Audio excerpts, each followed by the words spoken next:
Real એસ્ટેટમાં broker એટલે કે channel પાર્ટનરને જોડી લઈને પ્રોપર્ટી લેવાય કે નહીં, આમાં મારો પર્સનલ જે જવાબ છે 50% હા છે અને 50% ના છે. બરાબર છે.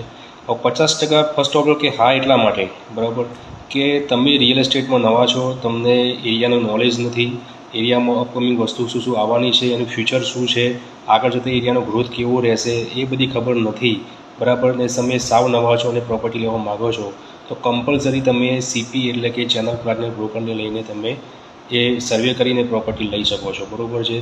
અને 50% ના એટલા માટે કે તમે કોઈ પણ એરિયાને જાણો છો, મતલબ કે તમે વૈષ્ણોદેવીમાં ગોતા એરિયામાં પ્રોપર્ટી લેવા માગો, કે વૈષ્ણોદેવી એરિયામાં પ્રોપર્ટી લેવા માગો છો, એમાં તમને અપકમિંગ એના લેન્ડમાર્ક શું આવવાના છે, એરિયાનું નોલેજ છે, એરિયામાં આગળ જતાં ભાવ કેવા વધશે, હું અહીંયા પૈસા રોકીશ તો મને રિટર્ન કેટલું મળશે, એ બધું તમને ખબર છે, તમે રિયલ એસ્ટેટ નોલેજ ધરાવો છો. બરાબર છે.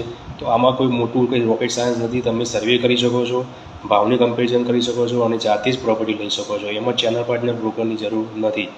હવે બ્રોકરને ક્યારે સાથે રાખવા અને ના રાખવા, બરાબર છે. તમે કોઈ ફ્રેશ પ્રોપર્ટી લો છો અને જેન્યુઅન ગ્રુપ હોય બિલ્ડર, તો એમાં બ્રોકરની ઓલમોસ્ટ જરૂર નથી. તમે જાતે સર્વે કરો, તમે ભાવ લો, કમ્પેરિઝન કરો, કોઈ પણ ક્વેશ્ચન હોય તો તમે બિલ્ડરને પૂછો, બિલ્ડરના ટોટલ ડોક્યુમેન્ટ ચેક કરી લો અને પછી જ પ્રોપર્ટી લો. બરાબર છે.